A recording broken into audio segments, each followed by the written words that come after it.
नमस्कार दोस्त, स्वागत है आपका हमारे यूट्यूब चैनल संजीवनी कोचिंग सेंटर पे। अभी लेखपाल की ऑफिशियल आंसर की जारी हो चुकी है और उसके अनुसार आप लोगों को ये वीडियो बना के देख लीजिए, अपना मिला लीजिए। कोई जल्दी जल्दी अपना लोग मैच कर सकते हैं। मनुष्य को किस प्रकार का कर्तव्य पालन करना चाहिए, देखिए उसको इन्होंने डी माना है। ठीक है, हमने उस दिन बताया भी था आपको, वीडियो देख लीजिए, डी ही है।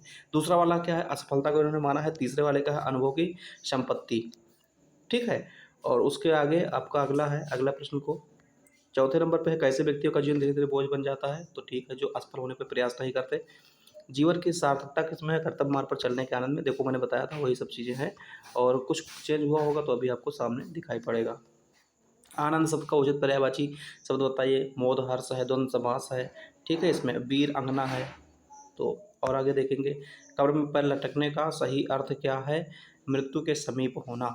ठीक है, मृत्यु के समीप होना। और इसमें है सलाका का सही रूप सलाई। सलाका का सही रूप सलाई है। निम्नलिखित में से किस शब्द की वर्तनी सही है, तो लालायत की वर्तनी सही है, मैंने पहले भी बता दिया था आपको। निम्नलिखित में से शब्दों पर विचार करें, तीसरा और चौथा सही है। निम्नलिखित में से कौन सा शब्द स्त्रीलिंग है, संबल है।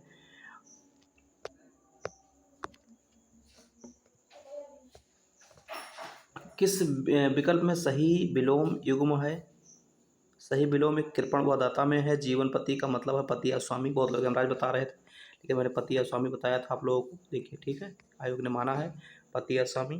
जैसे इंद्रियों का अनुभव न किया जा सके, अतीन्द्रिय होगा। और विवाह पुल्लिंग शब्द होगा। पंखा का बहुवचन जो पूछा गया था आपसे, पंखा का बहुवचन जो पूछा गया था उसका पंखे होगा। दुशासन का दुशासन होगा। इसमें देखिए ना, तत्सम शब्द को है अक्षर, अक्षर माना गया था। और इसमें पहला दूसरा तीसरा चौथा जो कि मैंने पहले ही आपको बताया था, कोई बदलाव नहीं हुआ है। खग जाने खग की भाषा, समान प्रवृत्ति वाले लोग एक दूसरे को सराहते हैं, ये भी आपसे सही है। हरि को रुपये देता है, बहुत लोग उसमें कर्म कारक बता रहे थे, देखिए लेकिन संप्रदान कारक है, तो दान किया जाएगा तो संप्रदान कारक होगा। पुराना वीडियो उठा के हमारा देखिए। अरुण शब्द का अनेकार्थी शब्द है, प्रातःकालीन सूर्य सिंदूर है। आज की सभा में अनेकों लोग उपस्थित, तो इसमें क्या होगा, अनेकों लोग। अनेकों लोग वाला ऑप्शन ही गलत होगा। चलिए 26 नंबर मैथ को देखिए। मैथ के पोर्शन में देखिए, यहाँ पर आपको बताया गया था 63। ठीक है, 3 पच्चे 15, इसको काट देंगे, 5 9 45 18 63 हो जाएगा। 15 संख्याओं का माध्य 30 है, तो उसमें प्रत्येक संख्या में 3 जोड़ागा तो 33 हो जाएगा। बिल्कुल दिखाई पड़ रहा है सीधे सीधे से ही। इसकी बहुलक ज्ञात करना था, इसकी अधिक बार आएगा वही बहुलक होगा, देखिए सही है। और माध्यिका, इसको बीचों बीच आप मान निकालना था, माध्यिका 13। ठीक है, एक बहुभुज का एक भुजा दिया है इसमें 18, तो तीनों भुजा 18 तो 54 होगा, क्योंकि समबाहु त्रिभुज है, तो इसमें ये 54 होगा। आगे नेक्स्ट हम लोग देख रहे हैं अगले क्वेश्चन की तरफ। अगला क्वेश्चन है, एक आयत का क्षेत्रफल 11 × 12, मैंने पहले बताया था 132 किलोमीटर। एक संचय बारंबारता, इसमें आयोग ने 19 21 बिल्कुल सही है। और 2240 के गुणनखंड का योग 6096 है, 6096। ठीक है, और निम्नलिखित में से पाई ग्राफ में आप लोग देखिए आगे नेक्स्ट। 5:3 है इसका, और इसका है 1:5 है, जो पहले वाला ही है। और इसमें 125% लगभग अप्रोक्सीमेट आ रहा था। ठीक है, इसमें 100% वृद्धि हो गई, दूना हो गया था यहाँ से यहाँ, आप देखेंगे ग्राफ में। 38 नंबर क्वेश्चन में 7% की वृद्धि, मतलब गिरावट दर्ज की गई थी। 7% की गिरावट दर्ज की गई। ठीक है, और इसमें आंसर 4 सही है। आवृत्ति आरेख है, 40 नंबर का है, कौन सा, आवृत्ति आरेख है, फ्रीक्वेंसी डायग्राम है। ठीक है, हिस्टोग्राम एक फ्रीक्वेंसी डायग्राम है। एक त्रिभुज का क्षेत्रफल समान आधार और समान समांतर रेखाओं के समांतर चतुर्भुज के उसका आधा होता है। ठीक है, उसका आधा होगा। त्रिभुज एबीसी पर समकोण है, तो 5 12 13 की ट्रिपलेटिंग होगी, 5 आंसर सही होगा। तो एक हाथ समीकरण में 2 ± 5 होगा। नेक्स्ट क्वेश्चन है, अमित अपना मोबाइल 1820 की दर से बेचता है, तो 30% की हानि, 70% का मान कितना होगा, 1820 होगा। और आपको 130% का मान निकालना है, 3380 आंसर सही है, आयोग ने सही, आयोग का ही है आंसर की। और राहुल को अपने वेतन से 20% अधिक है, तो फाइनली उसका 11% आंसर आ रहा था आप लोगों में। ठीक है, 2 3 3 2 4 का लासा निकालना था, तो जो कुछ भी निकाला जाता है ऊपर वाले का ही निकाला जाएगा, चाहे लासा मासा पूछेगा तो 12 आएगा। दो संख्याओं का गुणनखंड 11 है, उसके एलसीएम को 2, अन्य गुणनखंड 13 और 17 है, तो इसको आप निकालने के बाद 143 आएगा, पहली संख्या गुणा दूसरी संख्या से। ठीक है, देखेंगे तो समांतर के विकर्णों की लंबाई 8 और 6 है, तो इसकी भुजा 5 है, तो दूसरी भुजा भी कितनी होगी, 5 ही होगी। ठीक है, और इसमें आया था 120 है, तो किन्हीं दो समांतर भुजा 12 है, तो इसका निकालेंगे आप, हल करेंगे तो 360 आएगी। बारंबारता अनेक भुजाओं वाली बंद आकृति होती है। क्या होती है, बंद आकृति होती है। नई प्रौद्योगिकी का उपयोग करके ईंधन की बढ़ी हुई दक्षता से मनुष्य और आवरण को कैसे लाभ मिलेगा, प्रदूषण में खपत में कमी करके मिलेगा। ठीक है, आगे क्वेश्चन अपना है, कौन सा नेपाल में हिमालय पर्वतमाला में एवरेस्ट बेस कैंप ईबीसी को पता करना सबसे कम उम्र का रिथम ममानिया थे। ठीक है, ये कौन थे, रिथम ममानिया। अब 53 नंबर क्वेश्चन को हम लोग देखेंगे। 53 नंबर क्वेश्चन में है, अस्थायी बैठक में विदेश मंत्रियों की बैठक की अध्यक्षता चीन ने किया था। सुभाष चंद्र बोस को देश नायक रविन्द्रनाथ टैगोर ने कहा था। बिल्कुल ही आसान सभी प्रश्न थे। किस रियासत के खिलाफ अभियान को ऑपरेशन पोलो नाम दिया गया, हैदराबाद को दिया गया था। हैदराबाद को दिया गया था। 56 में है, निम्नलिखित में से किस राज्य में सबसे अधिक कम लोकसभा की सीट है, गोवा, सॉरी सिक्किम में है। सबसे कम ईएफटी का है, इलेक्ट्रॉनिक फंड ट्रांसफर, जो कि पहले ही बताया जा चुका था आप लोगों को, आयोग ने ज़्यादा कुछ बदलाव नहीं किया है। बाफिन द्वीप कनाडा में है, और इसमें प्रेस की स्वतंत्रता दोनों मान लिया, एसी और दोनों को माना है। हम लोग उस दिन अनुच्छेद 19 को बता रहे थे, लेकिन इन्होंने इसको 21 को भी मान लिया है। ठीक है, चलिए, 5वीं पंचवर्षीय योजना के रोलिंग प्लान लागू किया गया था। ठीक है, रोलिंग प्लान 5वीं पंचवर्षीय योजना के तहत 1942 में भारत छोड़ो प्रस्ताव पारित किया गया, तो उसमें वायसराय लॉर्ड लिनलिथगो थे। ठीक है, बीसी राय पुरस्कार मेडिकल के क्षेत्र में दिया जाता है। संविधान के अनुच्छेद में नीति 336 से 51 तक की है। महात्मा गांधी सत्याग्रह साबरमती शुरू किया था। सती प्रथा को विलियम बेंटिक ने समाप्त किया था। ब्रिटिश शासन के दौरान भारत की जनसंख्या अधिकांश प्राथमिक क्षेत्र पर ही निर्भर थी। उत्तर प्रदेश में कितने राज्यों के साथ अपनी सीमा साझा करता है, 8 राज्यों के साथ सीमा साझा करता है। यूटी लेता तो 9 हो जाता।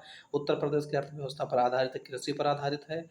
सबसे लंबा राजमार्ग कौन सा है जो यूपी से होकर गुजरता है, तो उसमें NH2 भी मान लिया है, और उन्होंने इनमें से कोई नहीं को भी, दोनों को सही माना है। सबसे अधिक एसटी वाली यूपी की एसटी की जो जाति है वो है थारू।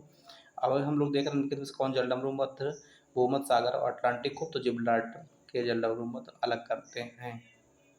लेकिन उत्तर प्रदेश के मंदिर के शहर के रूप में बनारस को जाना जाता है। उत्तर प्रदेश में आईटी शहर स्थापित लखनऊ में किया जा रहा है। कुछ भी ज़्यादा बदलाव नहीं किया है लोगों ने। इसमें भी देखिए, जो आपको मैच कराने वाला था गोविंद पंत,